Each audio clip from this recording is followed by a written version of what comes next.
você abrir a sua Bíblia no livro de Apocalipse, capítulo 1.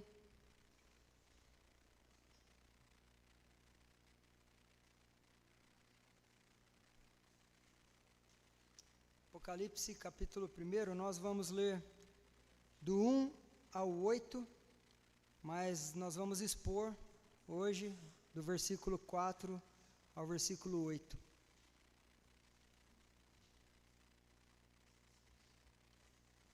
Diz assim a palavra do Senhor. Muito obrigado.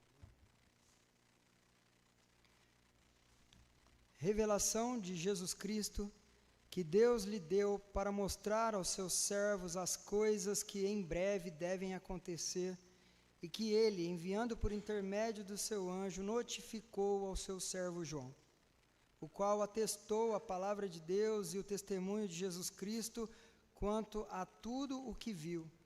Bem-aventurados aqueles que leem e aqueles que ouvem as palavras da profecia e guardam as coisas nela escritas, pois o tempo está próximo. João, às 7 igrejas que se encontram na Ásia, graça e paz a vós outros da parte daquele que é, que era, que há de vir, da parte dos 7 espíritos que se acham diante do seu trono, e da parte de Jesus Cristo, a fiel testemunha, o primogênito dos mortos e o soberano dos reis da terra. Aquele que nos ama e pelo seu sangue nos libertou dos nossos pecados e nos constituiu reino, sacerdotes para o seu Deus e Pai. A ele a glória e o domínio pelos séculos dos séculos. Amém.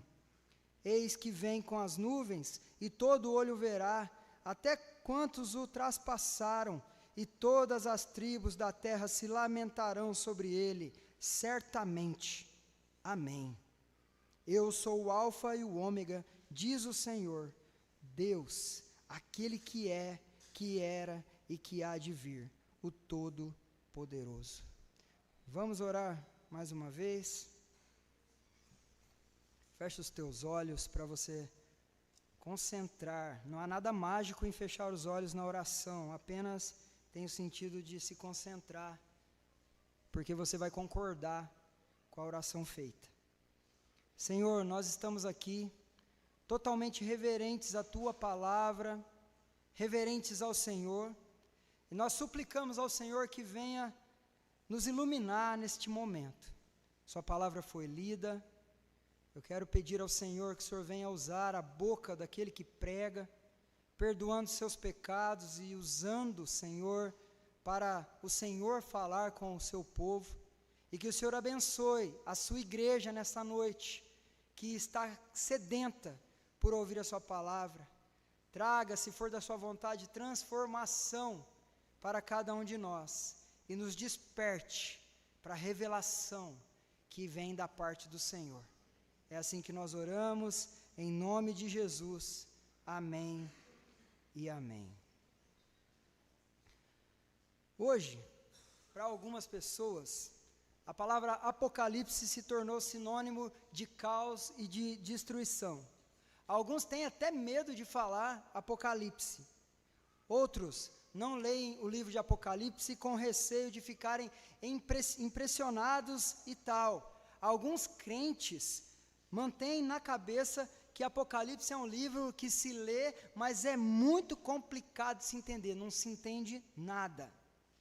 Mas a palavra Apocalipse significa revelação. Ao invés de caos, escuridão, complicação, a palavra significa trazer luz, revelar, tirar o véu. Mas revelação de quem? Revelação do quê? É a revelação de Jesus Cristo ao apóstolo João.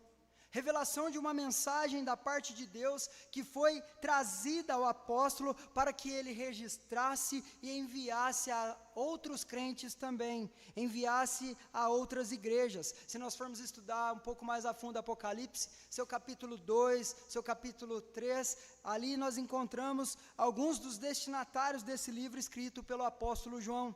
Nós veremos a mensagem às 7 igrejas do Apocalipse: Éfeso, Esmirna, Pérgamo, Tiatira, Sardes, Laodiceia, Filadélfia. Mas o fato é que esse livro não se limita apenas às 7 igrejas do Apocalipse, que hoje nem existem mais.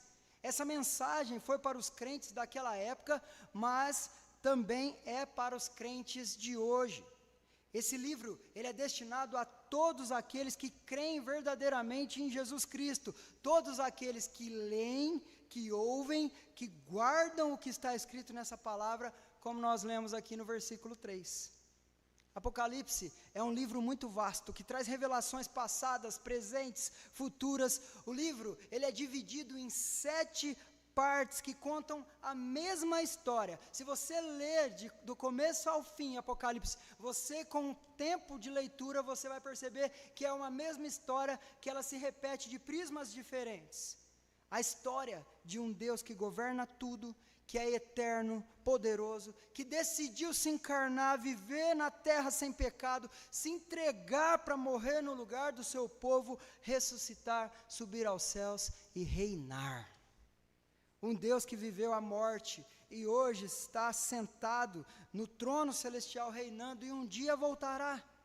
Dentre todos os símbolos, figuras de linguagem, números, etc., em Apocalipse, essa é a mensagem de Apocalipse.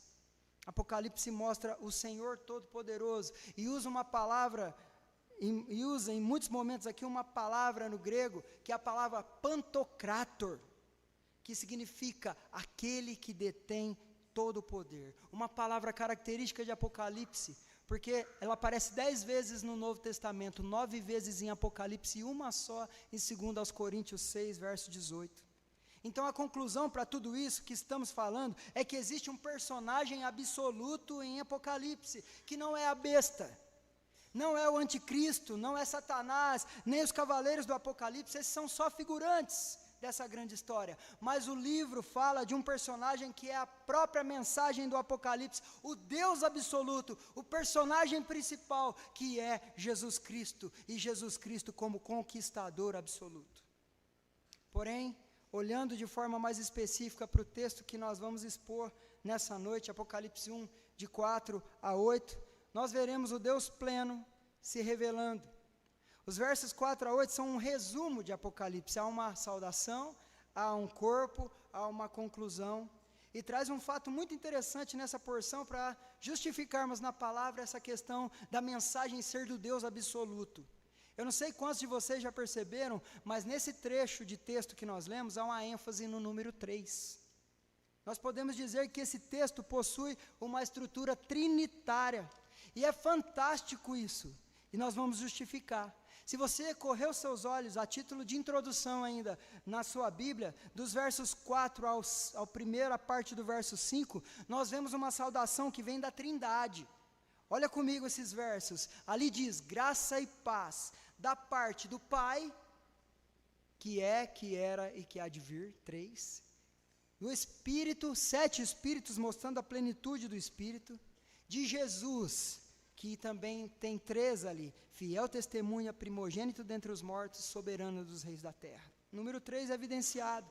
Se você olhar do final do versículo 5 ao versículo 6, trazem uma outra divisão assim, que também nos mostra um padrão trinitário ao falar sobre Cristo, que é aquele que ama, aquele que libertou dos pecados e nos constituiu. E nos constituiu o quê? Reino, sacerdotes para servir.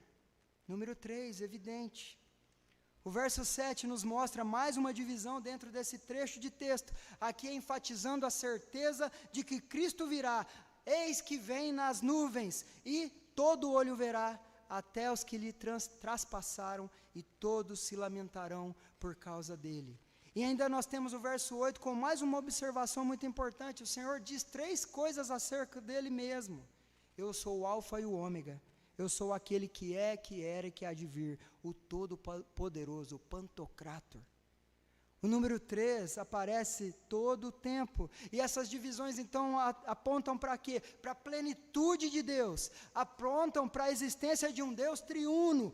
Esse é o recado que as 3 pessoas da Trindade estão enviando para aquelas igrejas. O Deus pleno e absoluto é quem está enviando a mensagem, enviando o recado para João, para as igrejas e para nós hoje. Igreja, após essa visão geral desses versos, nós vamos nos aprofundar mais nesse trecho de texto do 4 ao 8, meditando no tema o anúncio da mensagem do Deus absoluto. O anúncio da mensagem do Deus absoluto. E ao olharmos para esse texto em si, há muito a se aprofundar. E, em primeiro lugar, diante da revelação de Deus em Apocalipse, nós podemos notar a grandeza do Deus que se revela. Esse é o primeiro ponto, a grandeza do Deus que se revela. Volte seus olhos novamente ao verso 4.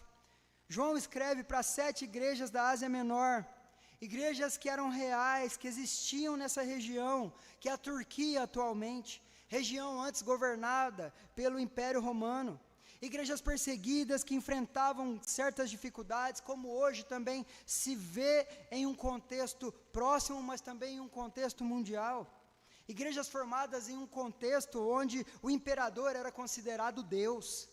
Sofriam pressões de algumas seitas que ensinavam doutrinas erradas, falsas religiões, misticismo, pressões econômicas, sociedade com a imoralidade explícita, mas foram igrejas como as que nós temos hoje, e que enfrentam dificuldades parecidas em muitos aspectos. Portanto, o escrito de Apocalipse fez sentido para aquela época, e também faz sentido para nós hoje. Era preciso encorajar os crentes da época a continuarem fiéis à revelação, e a revelação de Deus vem para mostrar que Deus estava atuante, governando, vendo todas as coisas. Por isso que o versículo 4 é tão importante, e nele existe uma saudação. Esse Deus em sua totalidade, esse Deus grande que nós estamos vendo aqui, ele diz: graça e paz. Graça é o favor imerecido de Deus. Paz é a consequência da graça. Só pela graça nós temos paz com o Senhor. E quem deseja graça e paz? O Deus absoluto, o Pai, o Espírito, o Filho. O Pai saúda, o Espírito saúda, o Filho saúda. O Pai que se revela agindo ao longo do tempo. Se prestarmos atenção no verso 4, a Escritura diz: aquele que é, que era, que há de vir. Esse nome nos leva à eternidade de Deus, um Deus cuja presença é contínua em toda a história. É o Deus eterno, quem saúda com graça e paz.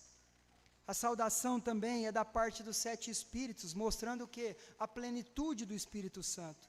O número 7 na Bíblia é o número da plenitude, ali 7 Espíritos, o pleno Deus. Em toda a Escritura, o Espírito, ele não é aquele que tem o papel de se auto-exaltar, mas a função dele é testemunhar acerca do Filho. O Espírito não se auto-ilumina, mas ele revela, ilumina, aponta para Cristo, mas o Espírito sempre está agindo da mesma maneira que as outras pessoas da Trindade, e é revelado aqui, saudando também a igreja de Deus em Apocalipse. E nós vemos que a saudação, ela vem da parte do Filho também. E quando se fala de Jesus, também se nota 3 características que nós já falamos aqui, ditas sobre ele, 3 verdades que são mencionadas sobre Cristo, que dão entendimento para quem lê e para quem estuda Apocalipse. 3 fatos importantes sobre a obra de Cristo. Cristo é a fiel testemunha, o mártir fiel, aquele que sustenta seu testemunho até o fim. Jesus foi aquele que viveu de forma irrepreensível e morreu de forma totalmente injusta. Sua morte foi o seu testemunho de fé, porque Jesus viveu como alguém irrepreensível. Jesus morreu de uma forma imerecida, mas precisava morrer para salvar. O justo morreu injustamente, foi fiel até o fim. Esse é o seu testemunho até a morte. Jesus foi o primogênito dentre os mortos. Jesus foi o primeiro a vencer a morte. Essa verdade aponta para a sua ressurreição. A obra também no passado, porque Apocalipse fala de passado também, não só de futuro. Mas como ele pode ser o primeiro a ressuscitar? Se você puxar na tua memória, Lázaro ressuscitou antes de Jesus ressuscitar. A questão é que Cristo ressuscitou Lázaro. Lázaro não ressuscitou a si mesmo, mas Jesus sim. Ele venceu a morte por si mesmo e a venceu definitivamente. Lázaro foi ressuscitado, mas voltou a morrer. Jesus venceu a morte para nunca mais morrer. Foi o primeiro a fazer isso. Mas a palavra primogênito, ela tem o sentido de primeiro, não de único. E se Jesus é chamado primogênito, é porque outros ressuscitarão também. E esses somos nós, os eleitos de Deus, a igreja de Jesus. Os que vencem a morte são aqueles que ressuscitam para nunca mais morrer. Eu e você, Cristo é o primeiro, mas eu e você também, em Cristo. E no versículo 5 ainda temos um terceiro atributo, o soberano dos reis da terra. Aqui a palavra soberano é archon no grego.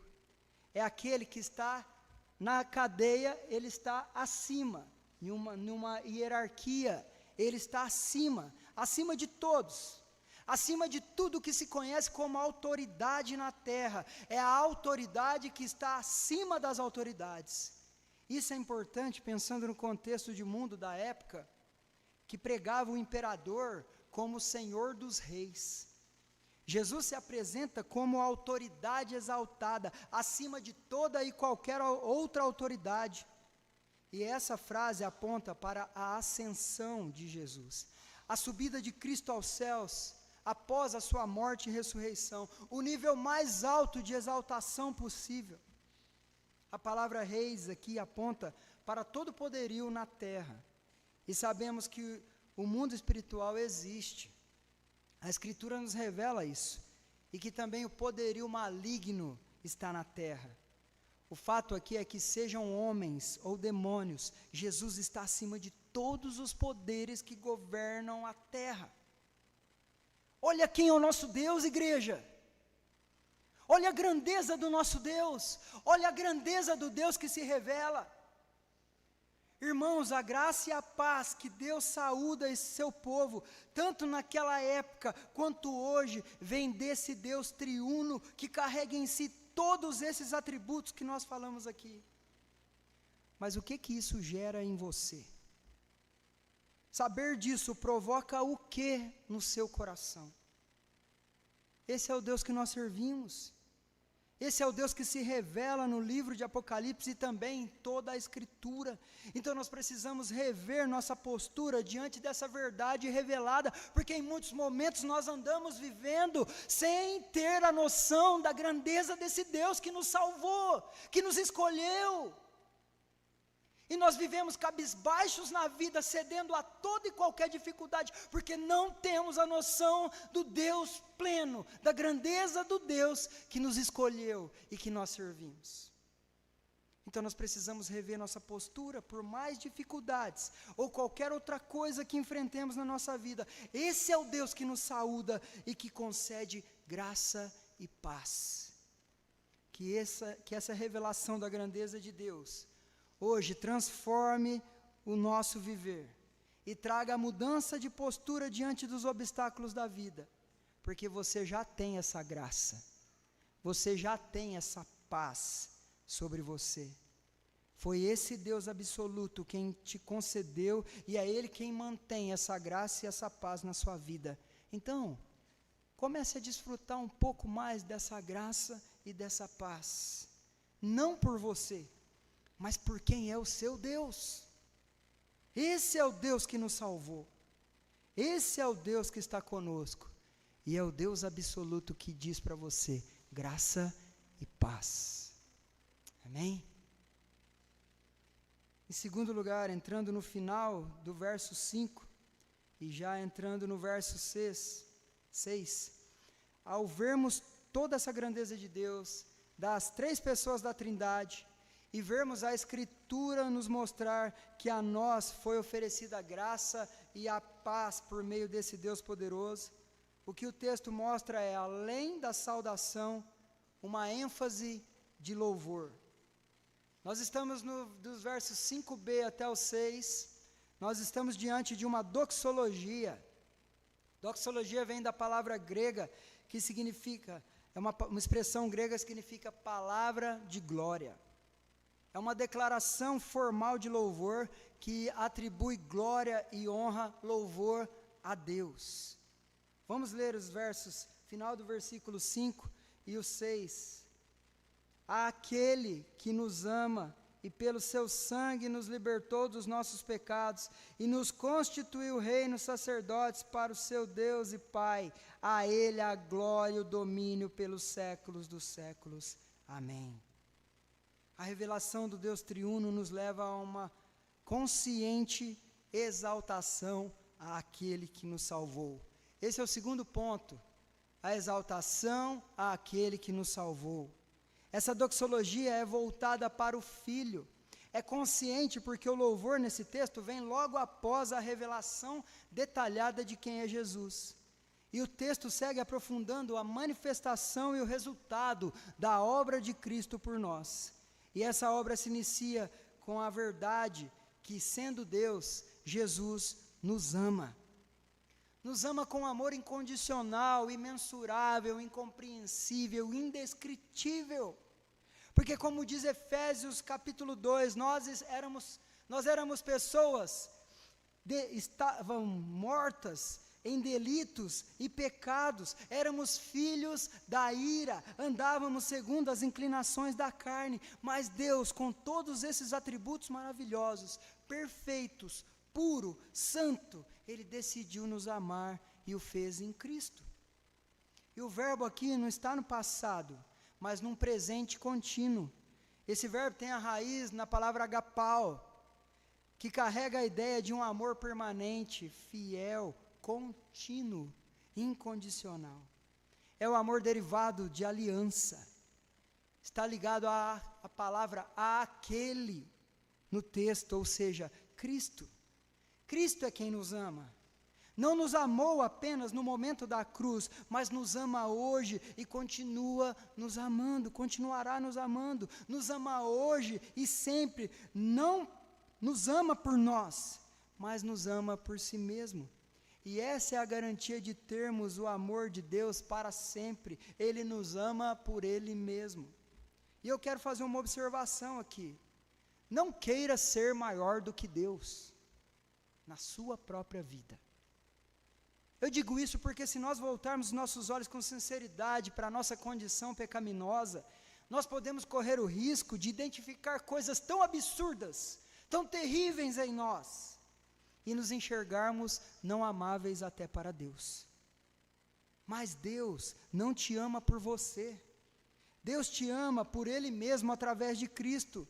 A palavra está provando para você que você é amado por Jesus por causa dele mesmo. E sabe quando você toma o lugar de Deus na sua vida?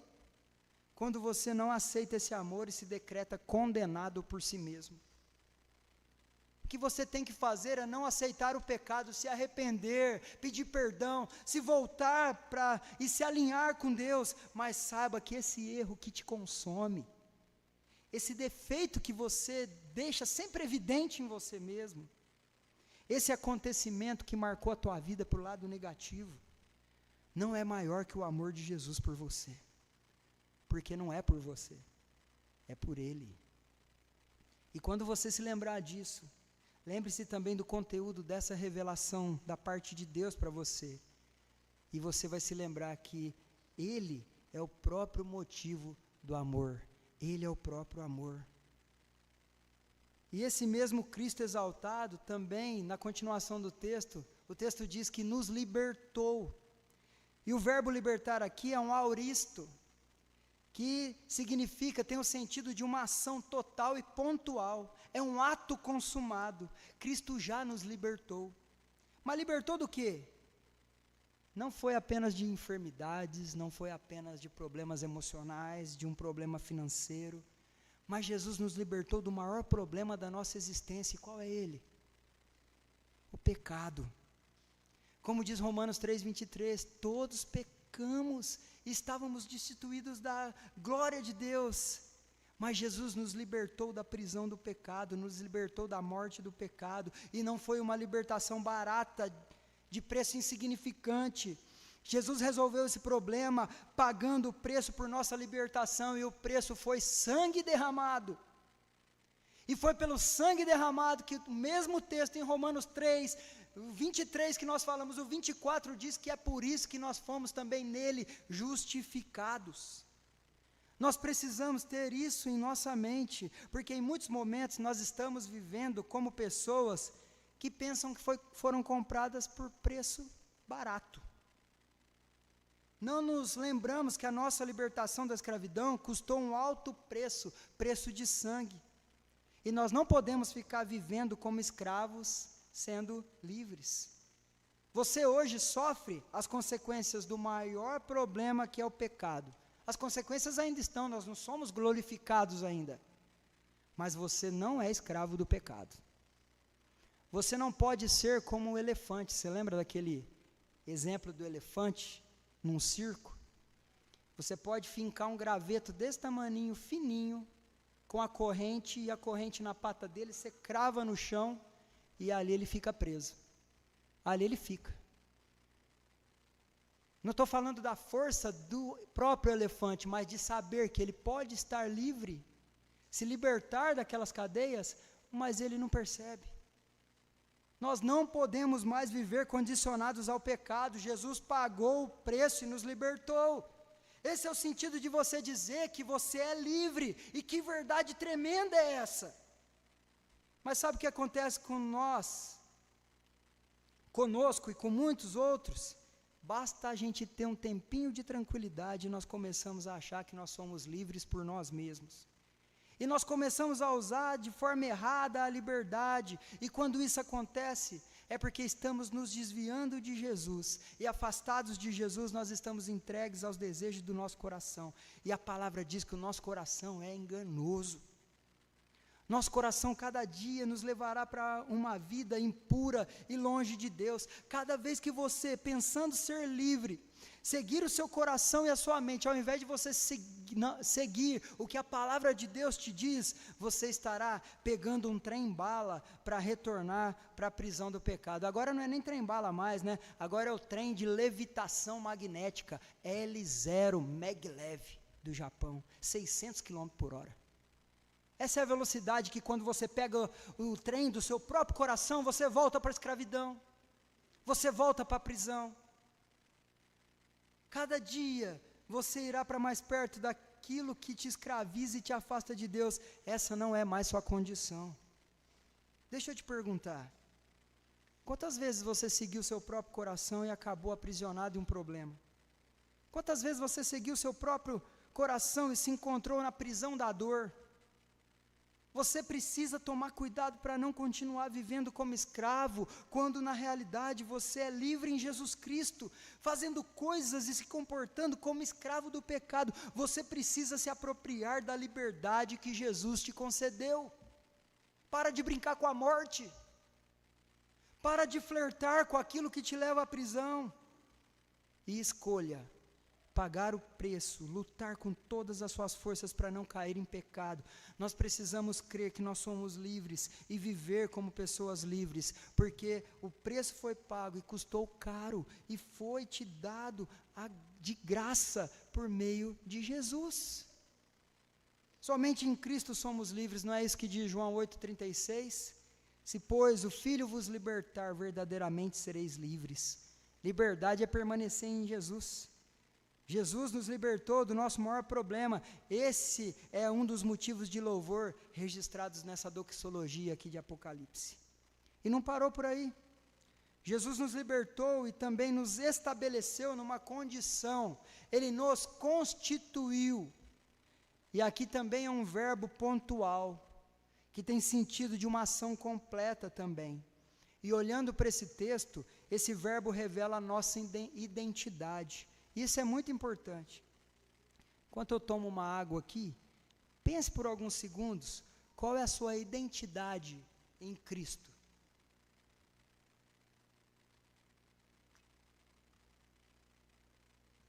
A ação completa desse verbo nos mostra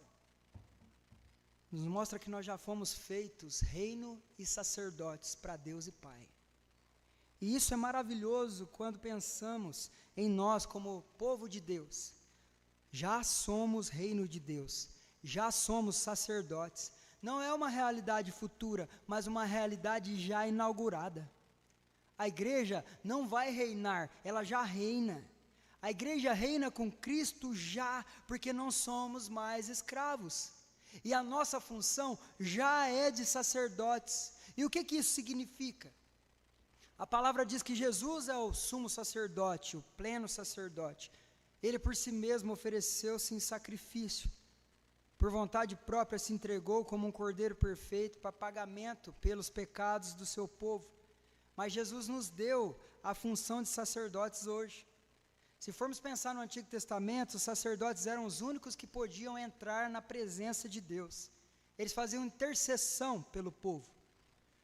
A pessoa trazia o animal até o sacerdote, que o sacrificava, e o derramar do sangue significava o perdão do pecado daquela pessoa.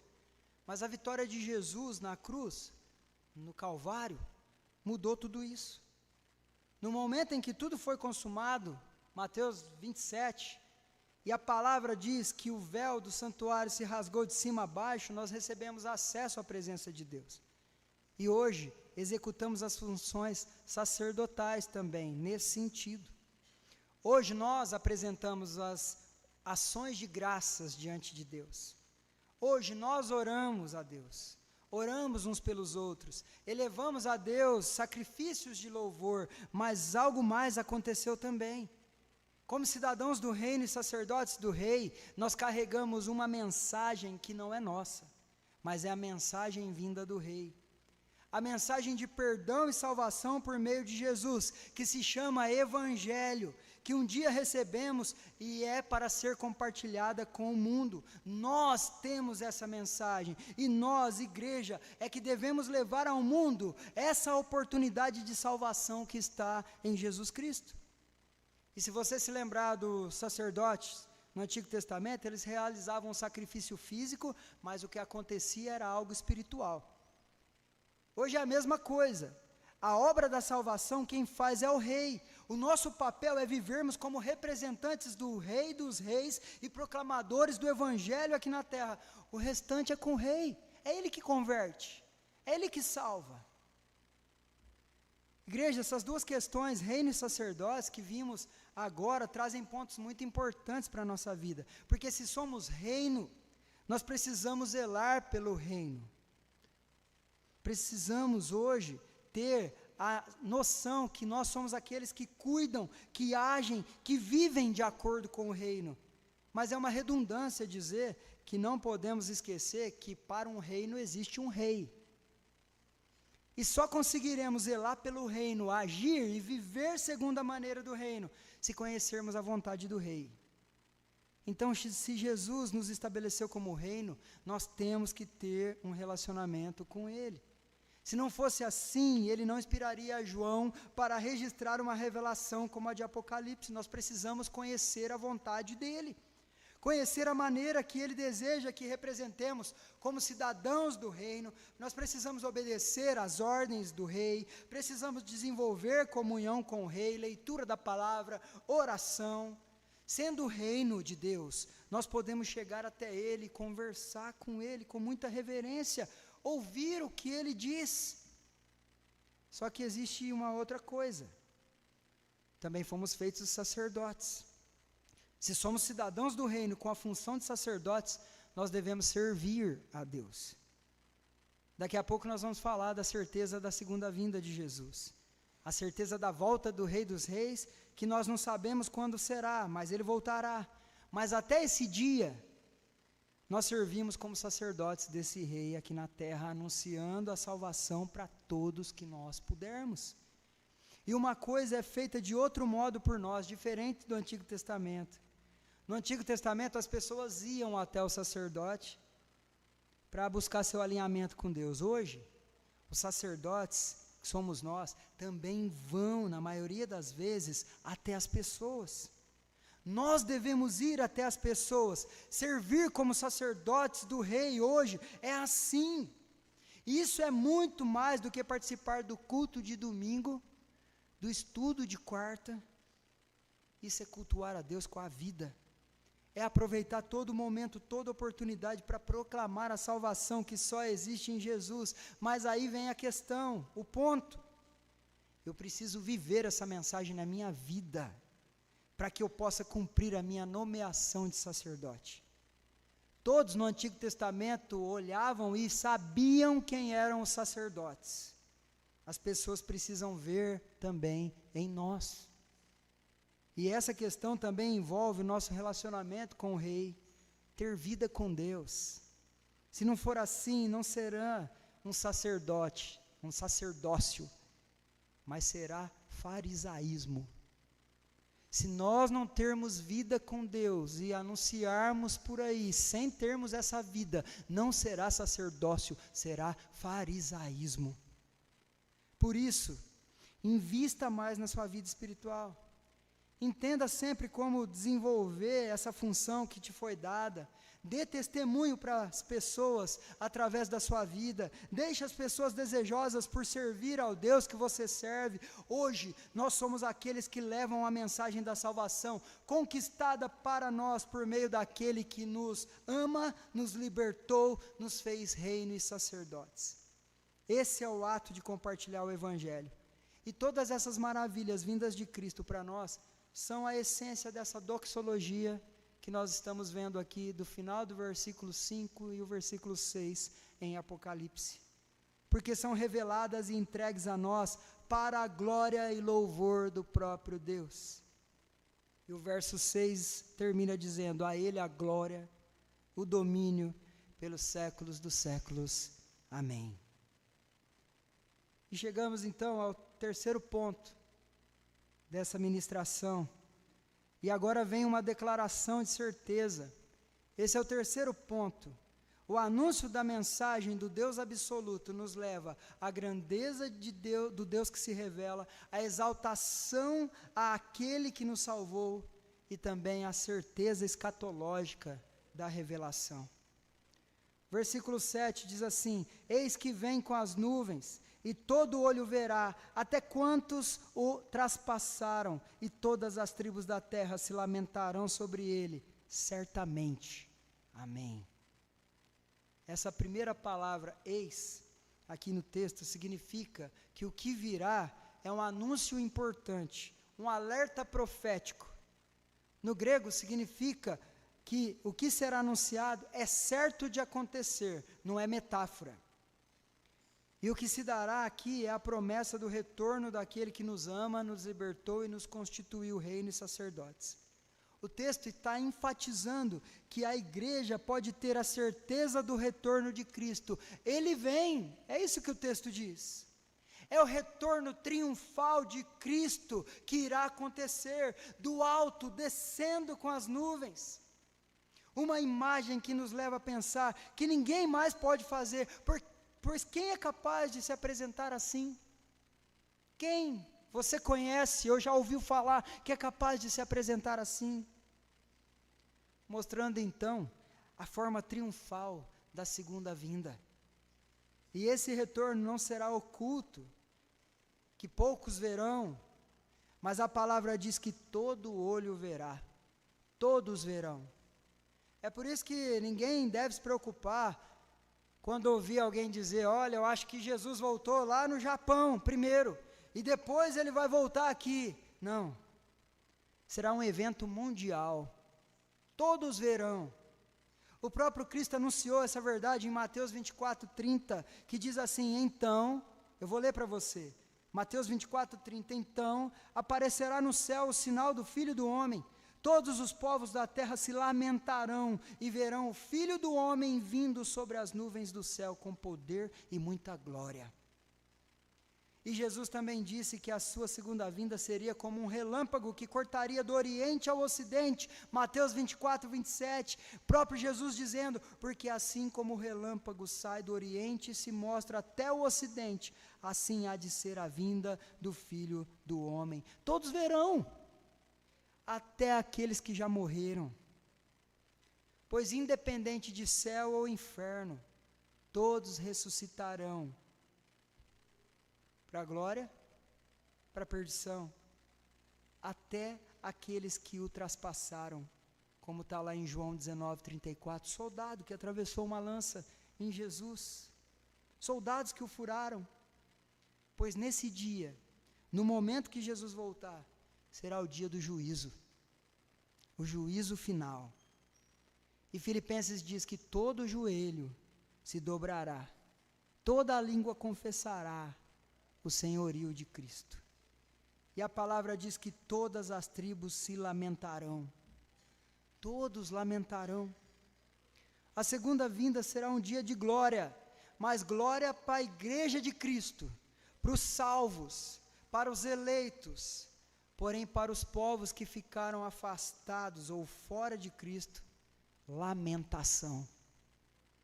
E da mesma forma que Deus diz que salvou gente de toda tribo, língua, raça, nação, gente de toda tribo, língua, raça e nação se lamentará. Será um dia de desespero, aflição intensa, medo para aqueles que o rejeitaram. Sabe, a ideia aqui do texto é trazer como se fosse uma martelada na mente, uma latência na consciência. Ou seja, viram o retorno, e naquele momento se lembram, entendem a oportunidade que desprezaram, a salvação que lhes foi anunciada, mas perderam grande oportunidade, consciência de que a salvação esteve ali, perto, mas rejeitaram. E o verso 7 encerra decretando, selando o que é dito aqui: certamente tudo isso vai acontecer. Certamente, ponto final. Amém. É uma certeza absoluta, pois é o Deus absoluto quem revelou. E chegamos ao versículo 8. E no verso 8, após o final do verso 7, selando a certeza, aquele que garante toda essa revelação, assina sua mensagem. O verso 8 declara quem garante tudo isso que foi revelado. Quem garante é o mesmo que nós vimos lá no início do texto, no verso 4, que ofereceu graça e paz. Diz: eu sou o alfa e o ômega, diz o Senhor Deus, aquele que é, que era, que há de vir, o Todo-Poderoso. Quem garante é o alfa e o ômega. É aquele que é o princípio e o fim de todas as coisas. Aquele que criou, manteve e vai consumar todas essas coisas. Quem garante a mensagem é aquele que é, que era, que há de vir, ou seja, era, é e há de vir significa que para Deus não há tempo. É o Deus eterno que está garantindo tudo isso. Ele é presente todo o tempo, garante tudo isso. O Deus presente na história. E é também o Deus Todo-Poderoso, aquele que detém todo o domínio, o Pantocrator, como nós já citamos aqui. É esse Deus que garante todas essas coisas. Essa conclusão com 3 títulos de Deus, nos revela que o Deus eterno, total, presente na história, e soberano sobre tudo, é que garante a mensagem revelada. Para aquele povo oprimido por um domínio romano, se você fosse lembrar do contexto ali de Apocalipse, controlado por esse império, ouvir isso da parte de Deus os encorajaria a permanecerem fiéis ao Senhor. Mas o que isso provoca em você? O que essa mensagem, essa revelação provoca em você? Diante da sua vida hoje, o que essa mensagem provoca em você? Eu quero responder para você o que deveria provocar. Isso deveria mudar tudo na sua vida, tudo na minha vida. Você percebeu a grandeza do nosso Senhor? Você percebeu a grandeza do Deus que te salvou? Esse é o mesmo Deus que se revela hoje para mim e para você. É o Senhor absoluto das nossas vidas, é Ele que está acima de todas as coisas, o Deus que é presente na história da nossa vida, o Deus eterno que nos fará estarmos com Ele para toda a eternidade. Ele está conosco.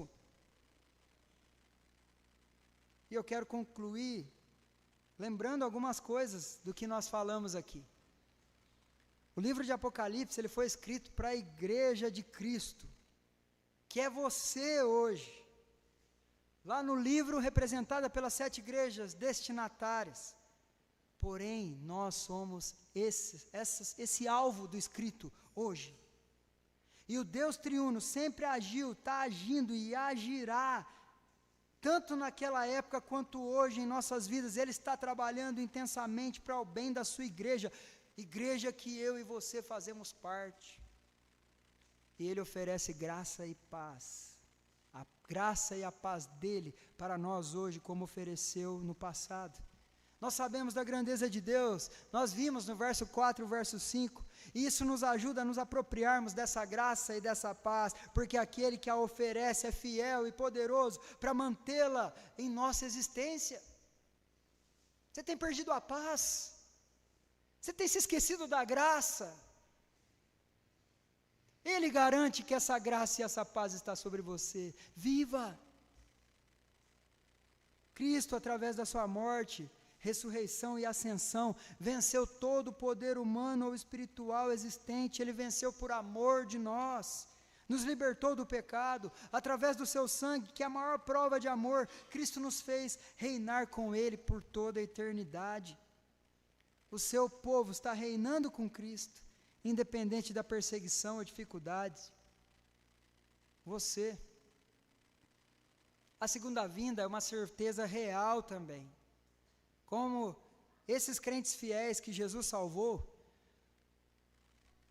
não deve só ser alvo de estudo, não deve só ser uma palavra bonita que você aprendeu, escatologia, mas a segunda vinda, ela deve ser o seu desejo, o seu anseio, porque você é a igreja. O retorno triunfal de Cristo marcará alegria plena para nós, mas tristeza plena para quem o rejeitou. E nós devemos manter em mente essa revelação, não só para entendermos o livro de Apocalipse, mas para vivermos de acordo com a vontade de Deus, pois aquele que garante tudo isso é o princípio e o fim, é o Deus eterno, é o Deus poderoso, o Pantocrator, e a sua palavra não falha. O anúncio da mensagem do Deus absoluto nos leva à grandeza do Deus que se revela, à exaltação àquele que nos salvou e à certeza escatológica da revelação. Viva essa palavra na sua mente. Viva com essa palavra na sua mente, viva essa palavra na sua existência. E aproveite da revelação de Deus para a sua vida. Aproveite da revelação que Deus desejou trazer para você nessa noite. Que Deus nos abençoe.